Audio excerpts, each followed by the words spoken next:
With me is Damien Scully, who's going to be talking about branching scenarios. For those of you who were here last time, you'll know Damien's a returning guest. So apparently once wasn't enough. You're back for some more punishment. That is true. And I had to say the same for Tom. Apparently letting me speak once wasn't enough, and he was willing to let me come and do it again, for which I'm very grateful. Absolutely. This is it. Right, I'm going to jump off the screen and hand over to you. Lovely. Well, thank you very much.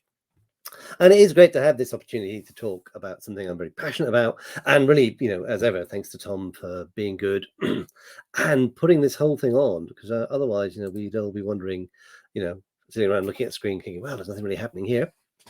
So as Tom said, I'm going to talk a little bit about branching scenarios.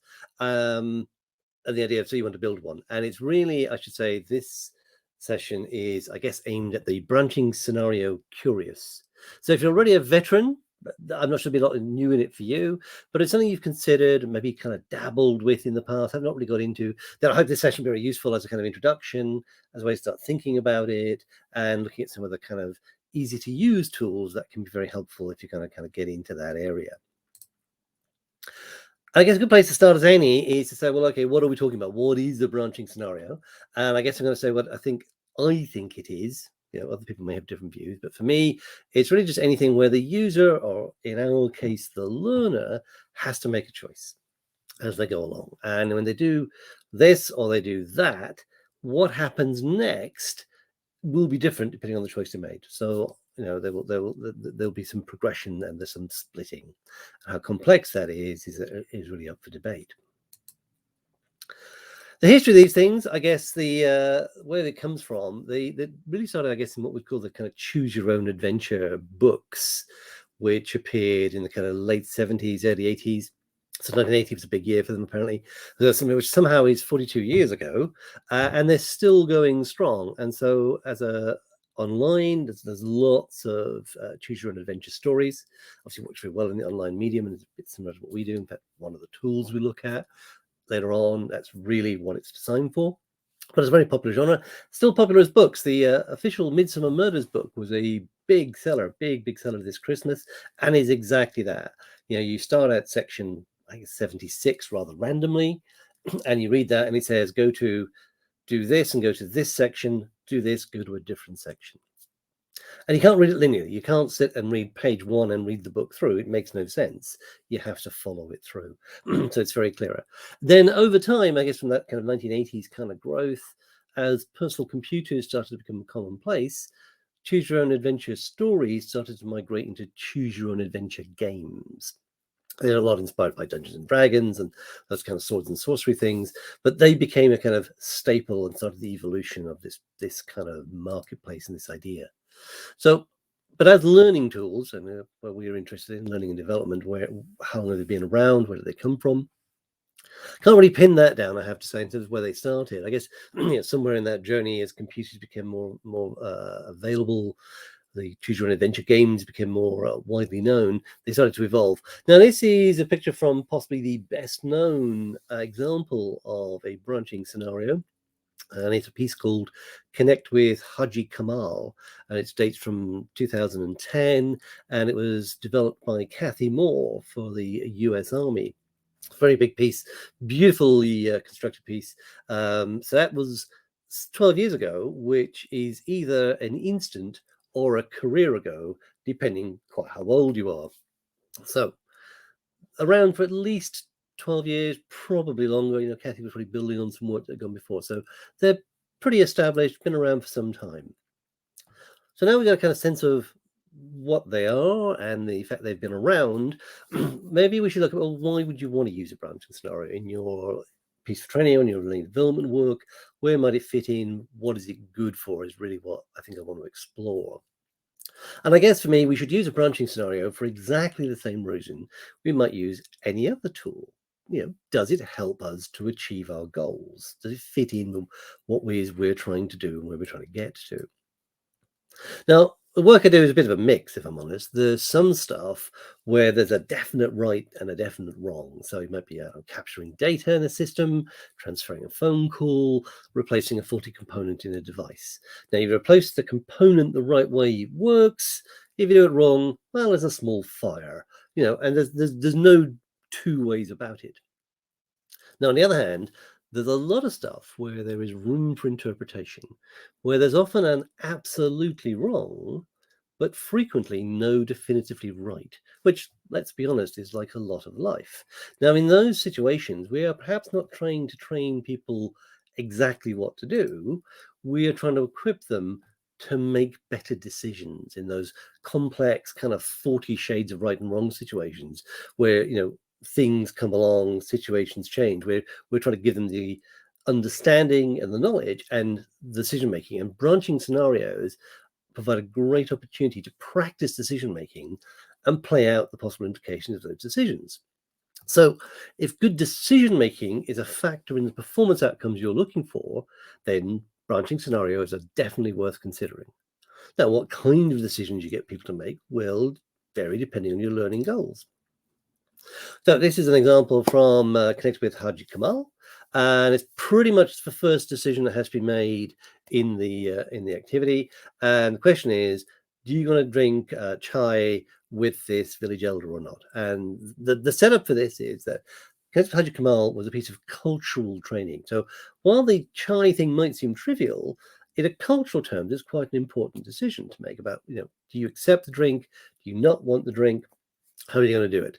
And one of the things is that the officer really doesn't like it. The two characters you can see above on the right-hand side of the screen are two sergeants. So the setup is the officer's new in country.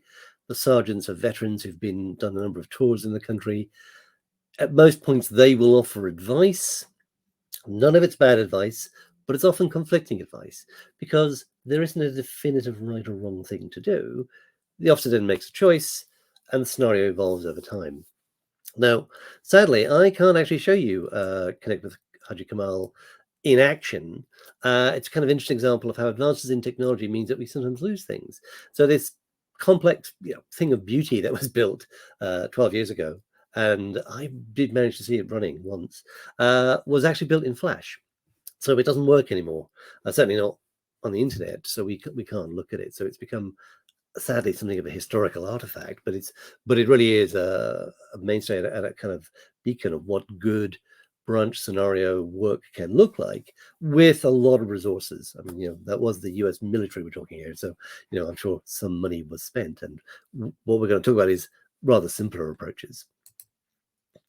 Now, as an alternative, I did want to flag up, we talk about branching scenarios, and perhaps its sibling would be the role play.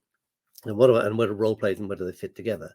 And the role plays in the end have very similar goals. They are very much about testing the application of knowledge in a scenario. So, what I've said we would do in a branching scenario. However, I think the vibe, the feeling is very different. Part of that is that, one of them is synchronous and the other is asynchronous. So there's a different feeling, but it's more than that. And I've run a lot of role plays over the years, like most people have.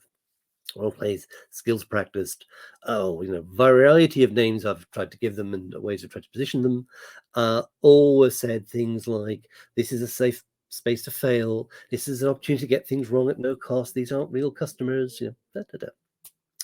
I'm pretty sure no one's ever believed it. Role plays are, and I think it's the fact that they're typically lonely, are inherently pressured. They're very heavily associated with assessment, with being judged. And the result of that is that learners are always very keen to do what they believe we expect them to do in that scenario, even if it's perhaps not what they would do in real life. And so they focus on that, trying to do it the way we want. And that's really big for me, the big contrast, because role plays, you end up focusing on it being about one way. Are they doing it the right way? Where in a branching scenario, you can explore all ways. Now, always might be an exaggeration, I guess, but you can certainly explore a number of different ways. What might be the effect of just saying no to the customer rather than, having an intricate dialogue that gets you to no. So scenarios allow us, and I guess learners, to explore the options. And I like to encourage people to go through and play through it differently. So to make different choices, to play through a number of times, whenever that's possible. So to emphasize on this idea that we're not looking for you to get a kind of perfect run through it.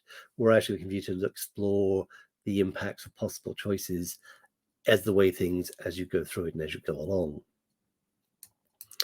So, and then out of that, the final piece really is it's a great opportunity then for reflection, because you can take a number of different routes. You can go a number of different ways through your scenario and through your story.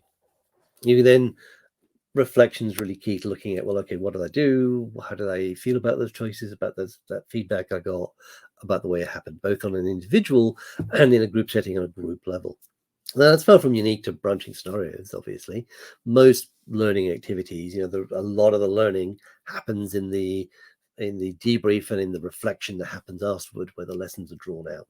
But it's really very true. And particularly that's maybe an online piece. If you look at maybe some linear learning or maybe online quizzes, that's less so for them, where you don't have that sometimes have that complete and very thorough reflection on what you're going to do. So I think this is a good case for branching scenarios in the right application. We're focusing on decision making. So that being the case, let me talk a little bit about creating a scenario, which is, after all, what I kind of promised you at the beginning. So I guess, where do we start? So now, as Tom mentioned at the beginning, kind enough, I did speak at the previous iDTX. And so some of you, if you were there, you may recognize this slide. And if you weren't, that's a shame on you. And I should say it's still available on the iDTX YouTube page for those who would like to check out my storytelling talk. Now, the reason I have the same slide at this stage is that the same things are very much true. You need to start somewhere, and where you need to start is from a solid development process. Now, it might be ADDI, it might be 5DI, it can be whatever it is that works for you and your personality or your organization, but you need a solid approach. And as ever, the front-loaded, the analysis part is really, really central if you're going to get something like a branching scenario to work. You need to be really clear about, well, what are the objectives that you're trying to do in your branching scenario? How do they fit? How do they work? How will it mesh into the storyline you're going to create? And then your audience profile. Who is your audience? What do they do? What kind of decisions do they make? What kind of words, phrasing might they use? Now, this will never be 100% authentic, but you look at something that's relatable, that's the choices are realistic, that it's plausible, that they can relate to. And to do that, you really have to get into and understand your audience profile. Having got those things, got starting together, you then need to move on to a plan. Having some sense of an outline of, okay, I know what the learning objectives are, I know a lot about my audience, turning that into a scenario or scenarios. What are going to be the different outcomes possible in it? Are you going to let them come to a fail state, a good, an okay, a bad outcome? Are you going to make it so that when they go wrong, they're always eventually kind of forced back to eventually come to one outcome? All of these choices are possible. What kind of feedback are you going to give them as they go through it? How many choices, how many branches, how wide and complex, how many variations there will be in this? All of this is doable. And the real limitation is obviously the audience and the scenario and your willingness to create that and make it happen.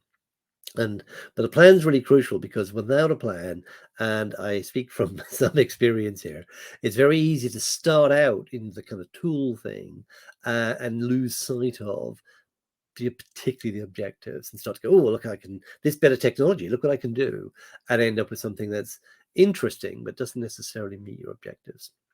So here's an example of a plan. I'm going to I'll show you some examples in a minute. And this is the plan, or part of the plan, really, that I used when I was putting together these very simple demo pieces that we're going to see in a moment. So we have just some decision boxes, what happens next, where do things go, and so on. So it just gives me a really good structure that as I work through and I'm building in a tool, I kind of have a sense of what I'm doing. Now, some of that language and some of the choices will end up changing slightly as I actually do the building, but that format, that's something to start with, was really helpful. Now, the piece I've built is just a demo. It's relatively short. It's quite simple. So I was able to do that on a kind of portrait extended PowerPoint slide. If you're building a much more complex piece, you might have to use, look for a different way of doing it, but you definitely need to have that kind of structure and outline as you move forward, in my opinion. Otherwise, you do risk getting a little sidetracked and drawn into something else. So analysis and a plan moves us forward, and then we can start thinking about, well, okay, what kind of a tool might we use? And I promise I'm going to look at 3. I'm going to look at Rise, a thing called Brunch Track, and I'm going to touch very briefly on a tool called Twine. So the first one I'm going to look at is going to be Rise, and hopefully this is going to work well as we look at Rise in action.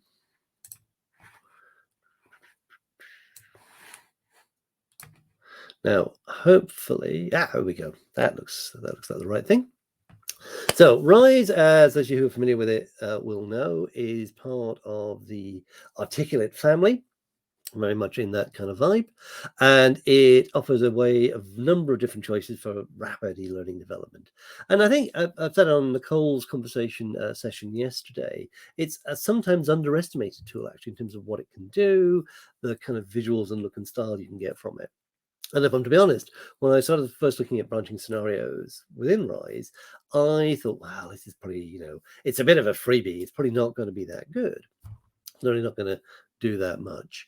But actually, it's pretty not bad. So how would we start? So once you've got a lesson set up, in terms of adding a branching scenario, you would go into the whole add block piece, which brings up the tool down the side, select interactive blocks and scenario, and we are arrayed to the races in terms of creating ourselves a interactive side. There's not a lot in the settings piece. There's a bit about padding, and then in the edit is where really all the action happens in this. Now they have choices of backgrounds. You can choose from a fairly broad selection.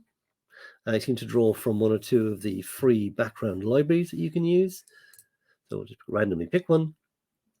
And you can also, for background, you can upload your own image. So if you want something in particular, you can bring that in, you can upload that into your scenario. Characters, they have a good range of characters, fair mix, quite a number of, professions, ages, ethnicities, genders, very wide. Now, you can't import your own characters into this. That's mainly for reasons that one of the things they do is they offer you when you get into this, a level of ability to choose emotion that your character will express. They have a couple of pretty standard ones: happy, asking, talking, surprised. But they do have for each of these a whole very wide range of poses that they've shot. So if you want something in particular, there's a very good chance they've got it for you. And that kind of selection of poses is very useful, but obviously does mean that you can't bring your own person, your own character into it, and that's the way that works. So let's come out of the play one, and we'll look at this one that relates to my plan that I promised you earlier on. And the sort of vague setup for this is, imagine you've been hired to work as front of house staff at an L&D influencers event, and you've been tasked to look after the VIP area. So the likes of Tom McDowell, big influencers are allowed in. The likes of me are not allowed in. So you've got to judge this the way this is going to work.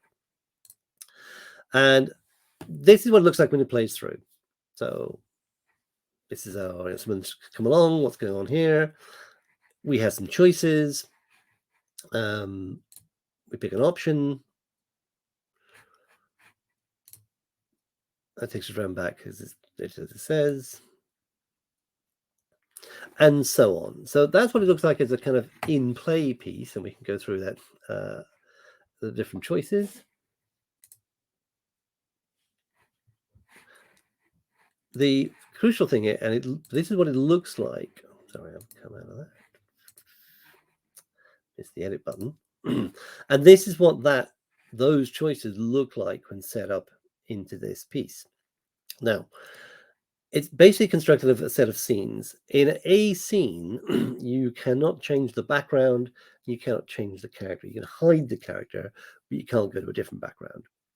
So any moment where you want to go to a different character or a different background, as you'll see here, we have a supervisor's office, then you have to create a different scene. We open with our piece of text, gives us our setup. Now it's worth noting there's this kind of text limits at about 200 characters here, which is pretty generous for English, can be problematic later on. I've chosen to hide my character initially, and then the only option you have here is go to the next thing. When you go to the next thing, we get a choice. We have our character, we've got dialogue, so you always see the character. We've given them a pose they're asking, and then we have some options. I've created 3 options. It allows you to have more, as many as you wish. It defaults to 2. And for every option, you have 2 choices about what happens when you click on that. So I showed you that's not very helpful, let's try again, and the option that's highlighted selected is try again, which will take you back to the question you were just on. Or you have a go-to option, and the go-to option can go to any piece of activity within the course. I've let this go to the next scene because that's where I want them to go. And the same with let's try again. And the other 2 are go to next scene because the other 2 are essentially going to take you to the same route. Now I could have done that into 3 different pieces if I wanted to build a more complex, a more widely branching scenario. So we could have had one about, yes, I'm going to go meet my friend, and this one to say, oh, it's a VIP. So say we could have gone into a conversation about, well, what do you mean thought leaders? We could have had a whole different dialogue developed out there. So here with this one, we have some reactions. Can I let you in? Can not let you in? And head on in. Tom's getting the drinks in. So again, and that one, we go to next, this one we go to a different place because we're going to get different feedback. We're going to get some particular feedback because we've made that choice. So let's just see what that looks like if we play it through.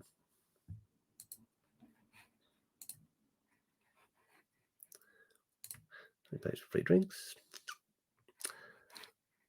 Now, one of the things about Rise is you also have this kind of continue thing. Each piece, there's this kind of level of you have to click to make it move forward, and that sometimes impacts your dialoguing. When I went from my plan to this building, the best point where I sometimes had to break my dialogue across the continue to get what I wanted to happen here. So, and that's really an example of it.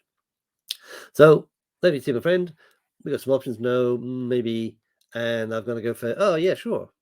Now she's really happy, so you get some feedback, expression changes, get some verbiage. When we click continue, we end up in the supervisor's office, and the supervisor says, you're not really cut out for this. Maybe you should go work in the car park. And try not to say anybody there. And then continue, I've set from that scene, that continue takes you back to the beginning. So it's very straightforward. And this is a nice playthrough. Continue thing is a piece. And then you get some slight variations. Again, that's where I've had to break the text just to make it what I originally wanted to work. So again, gives you a nice way of giving you choices, moving things forward, getting some reaction and feedback that is not overly serious. It's not like in a role play where you're being really heavily judged. It just helps this thing all keep moving forward. And again, you've upset the person, so you're back in the supervisor's office for some more specific feedback and choices about your career options. In terms of building it, it's pretty straightforward. You need to, for something this size, this process of mapping to choices, knowing where it's going to go, works reasonably well. It's a good example. So here we get to, this one goes to 2, 3, this goes to next, this goes to 2, 1. So there's different outcomes. Each of the answers at that stage takes you to a different place. And as I said, didn't come in with great high hopes for branching in Rise, but actually I found it a very good tool. It works well, and given it comes with Articulate, it's actually pretty cool and works very well. Now let's see if I can.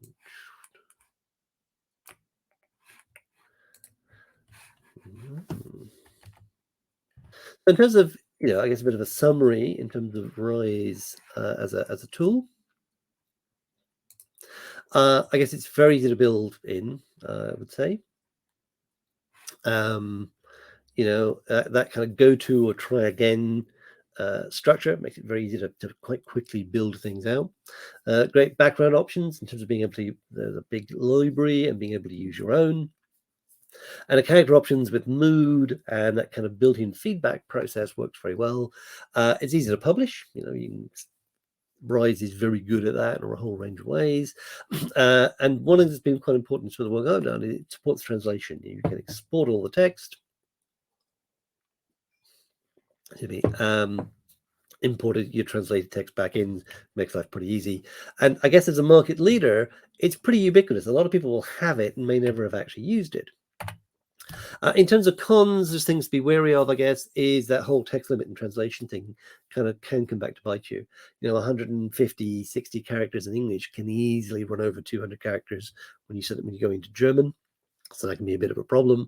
You're obviously locked into the articulate kind of ecosystem, which some people would rather not. And one of the issues is you get into more complex scenarios. There's no real overview. You've got to, each of those go-to links, you've got to manually check and play through to make sure it goes where you want it to go, rather than being able to kind of go, oh, okay, I can visually anyway, having an overview, any visualization of it. If you haven't got Articulate, well, costs are 760 quid, I guess best part of £1,000 if you're not that registered. For the personal version, a bit more for the team version, or whatever that would be. But obviously, if you have Articulate, if you bought into Storyline and you bought into the full Articulate package, you've got Rise, in which case you've got the branching scenario piece sat within it. So as I said, does work well, is worth exploring. Another one I wanted to have a little look at and explain is a tool called Brunch Track. Now, Brunch Track, well, I guess the name, there's a clue in the name, as they say, that it's very much of a more focused tool. And I've built effectively the same piece in it. Now, what you will note is that there's a slightly different look and feel to it as we do a bit of a playthrough. And there's some different feedback mechanisms that are not available in Rise that are available if you're using the Brunch Track tool. So for a start, there's the option of pointing. So we allowed them here to start with 10 points. Arbitrary value I associate with it. We have a mood meter here, and again we have a mood at the bottom, and we have an expression on the character we're interacting with. Just like Rise, the character we see is the person we're going to interact with, and they're able to change and react. So if we do pretty much the same one we had last time, she's now puzzled, you get some better feedback, and actually Rod's going to lose 5 points because we've decided to have a point scoring mechanism here. Try again, takes you back. Now you notice you can see everything that's gone before. There's this kind of left-right division. So it's somewhat of a different feel with it.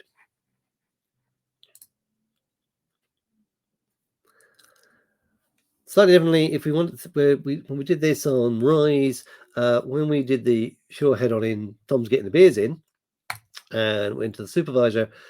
Here there's a different flow. You can still see the previews above it. You still get your car park. You get sent off to go and be better. And then start again does take you back, but you've still lost your 5 points because that's the way I've chosen to set it up. But I like this interface. I like the way it works. I think it's a good, nice, smooth flow to it all. That's really kind of quite nice and works very well and gives you a way to work through this.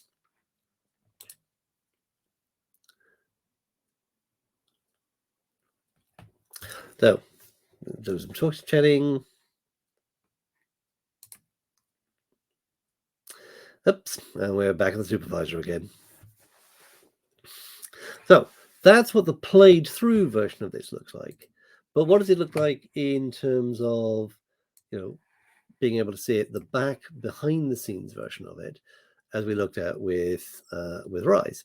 And what you notice is it's a way more visual interface. It's very easy to see where your connections are. Things are very mobile. If you move things around, the connections will follow them. It's very straightforward. If I click on this spare one I've created up here just to illustrate how a choice works, this is it, you populate a choice, and then if you drag that link out, it immediately creates the box you would link to and put your choice into, put your information into, feedback, choose a background, choose a character, and go with that. There's a decent range of backgrounds. It's nothing like as wide as the range of backgrounds you have within Rise. But again, you can upload your own backgrounds. That makes life fairly straightforward and more acceptable. And likewise with characters, they have a narrower range of emotions that they can give you, and a smaller pool of people.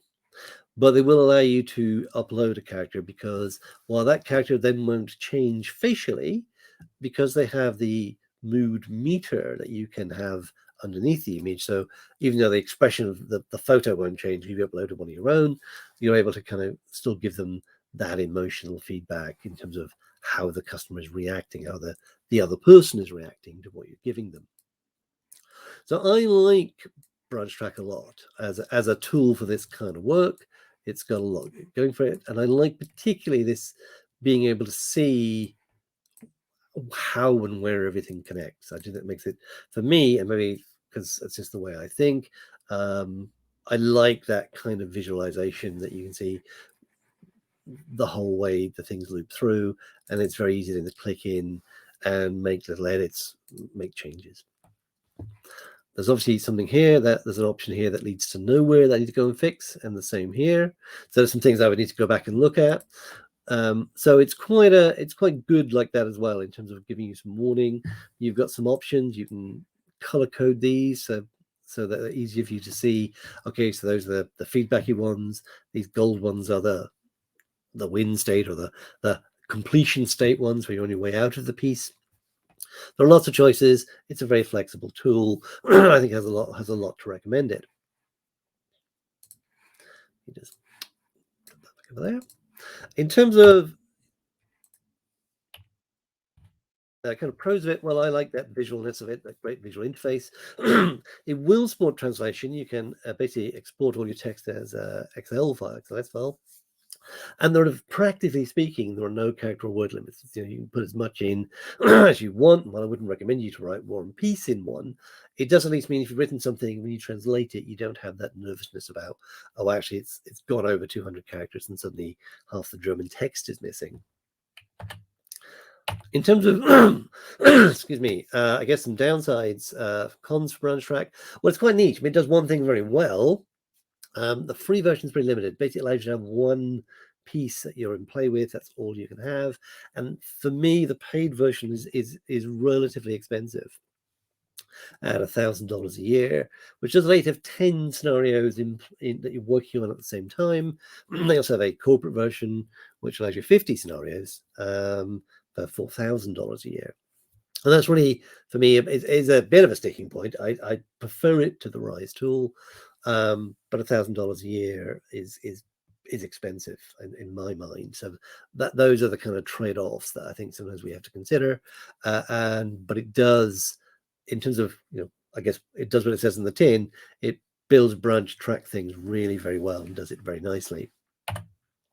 Now, the other tool I promised you I'd talk about is a tool called Twine. I'm not going to show you Twine on this, partly because we're running out of time, but partly also because it's slightly less user-friendly. I mentioned earlier about the kind of the choose your own adventure stories is a big genre in online writing. And Twine is actually built for that. That's what it's created for people who want to write online choose your own adventure stories. And it means that it has actually some additional functionality. So it has some things like, if you're writing a story about some adventurers in a Dungeons and Dragons style, you might go to a tavern, you might have some interaction, you might go and come back, and if you come back later to the same tavern, it's able to go, if this has previously happened, do something slightly different. And so that's great and very useful and potentially helpful for us, but it does mean it's a little more challenging. So while it's still very friendly, I like to think of this as low code, maybe rather than no code, whereas Rise and Brunch Track are very much no code tools. You get a visualization, very much the same thing, but it takes more work in terms of things like backgrounds and images and making all of those work is a little more challenging to do. The upside of Twine, I should say, is that it is completely free.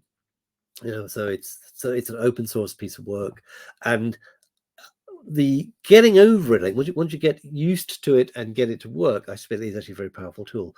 Now, there's a lady called Christy Tucker on LinkedIn. Now, she's running a branching scenario course where Twine is the tool of choice.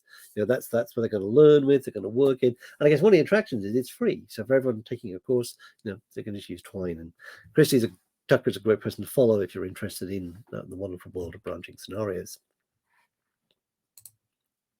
So I guess some conclusions. I think branching scenarios are really powerful tools. Okay, they're very useful.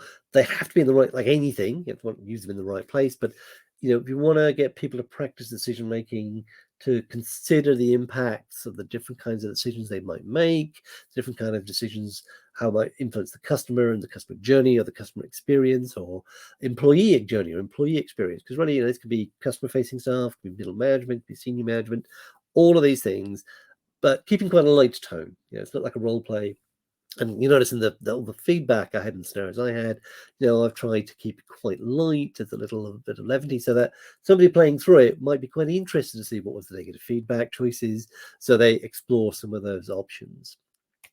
There are easy ways to build them. There are no code, very low code tools that make building scenarios out very easy, but there are no shortcuts for planning and prep. And I speak from experience. If you skip to the tool phase of the building without having put together a solid structure in terms of objectives, audience understanding, and an outline of what are your choices going to be, how wide ranging it's going to be, it's very easy, particularly in something like Brunch Track, to get immersed in the beauty of the thing you're building. And certainly I have done is lose track of the objective. Okay. All I can say lastly is thank you for your time. I hope people have found that useful and interesting. I'm happy to answer any questions. I'm on LinkedIn. I may not be the only Damien Scully, but I'm the only one who looks like me. So feel free to reach out to me. If you'd like someone come and talk a podcast or anything about storytelling and branch tracks and branching scenarios, feel free to get in touch. And I'll look forward to your questions and enjoying the rest of the afternoon along with everybody else. Thank you, Tom. Awesome. Well, thank you so much for that. I think that was really interesting. So if you've got questions, now is the time. But there were a few things that I started in the conversation that's been happening. So we've got on the note of Rise, an articulate hero himself, Jonathan Hill, talking about how the Rise block is really cool. You can remove the sidebar and block the sort of sidebar navigation to force them to go through scenarios to move on as well, which is a really nice way of expanding the functionality of that, actually. Yeah, no, that's really good. I defer to a man who's an expert in Rise. And then Richard Price is wondering if it could be done with chatbot software, which is really interesting. It's not something I know, if I'm honest, anything about. But if anyone knows any chatbot tools that could work. So, yeah, no, I'm with you, Tom, and I think it's very true that it's crying out to be a chatbot to some extent. In that you've got some of those things in there just to give that interactivity. But again, while I've occasionally, I'm not. Reason I looked at no code tools, let's be honest, is that's what suits me. And so far, the kind of chatbots you can build are still that little too complicated for a Luddite like me. No, I'm very much in the same boat there. I stay well clear and leave that to the experts. Generally, when something like that comes up, it's a hiring based conversation as opposed to a what should we do based conversation. Other than that, we've got lots of people saying great session. Yeah, I think that's everything. So, I mean, there's loads to take away there. I think Richard's actually posted a link to the Branch Track site there. That's a new tool to me, so I know I'm going to go and try that because that's really cool. It is. It's very cool, and even in the free version, you can do quite a lot. It's just you can only have one thing that's that you can use at a time, which Yeah, is well, that's fine. You know, that works pretty well too. And absolutely. I was going to put some in the Oh, chat, but I can't find my way to it. Have I just managed to kill myself? sorry. I will, if people like him, on maybe on later on in the chat, I'll post the links to both the Brunch Track and the Rise versions of the pieces I built. They weren't just built for this. I'm sure there's some rough edges on them, but just if you want to look through how scenarios might work, I'll share those kind of the web links. You can just look at them as a learner player version, not as the under the hood version of them for people who want to see them. Brilliant. And well, there's a question about using Adobe Captivate in there, and wouldn't it be far less expensive? From Mohammed. I'm not going to answer that. I'll hand that over to you, Damien, because my opinions on Captivate are very well known and loud all across my own. Well, it's like honestly, I guess if you had Adobe Captivate, then perhaps. But again, it's I'm not familiar with it. I don't have Adobe Captivate. It's not something that I'm thinking, oh my god, that's something I want to invest in instead. It's not really my skill set. If I'm honest, I'm more interested in the words and the visual. I'm a word person, and that's why I've tried to find things which provide a way to very easily, for someone like me, build things that look good without having to worry too much about variables and how I build them and layers and all those kind of things. So yes, if you're good with the Adobe tool, yes, that would work. Have a plan and know your objectives. Go forth. I think that's it. The process you were talking about pretty much applies to any tool you go to, right? It's going to be, whilst the development might differ, the actual process of designing the scenario is going to be the same. Yeah, and for me, that you've got to get your fundamentals right. What you build it in makes it easier. It's interesting that I've actually built both the one in Brunch Track and the one in Rise from the same plan, and it's interesting that I suppose I built Rise one first, I should say, but it took me longer to build it in Rise than it did in Brunch Track. Just maybe a bit familiar, but just in terms of the way the interface worked. But it was effectively the same piece, just because I had the same reasonably clear sort of foundation of what I wanted to put out for this session. Awesome. Right. Well, I think we'll call it there because we don't want to run over. I think there's lots of conversation about tools in the chat, which is really great. I think we've got other sessions coming up as well that are going to look at different tools across the next kind of day and a half. But next up, we actually in 15 minutes, we have a session about podcasting and how it's a secret weapon in the learning toolbox. So looking forward to that. Damien, thank you once again. And my pleasure. Thank you for having me back. it's been a pleasure, and we shall see all of you in the next session.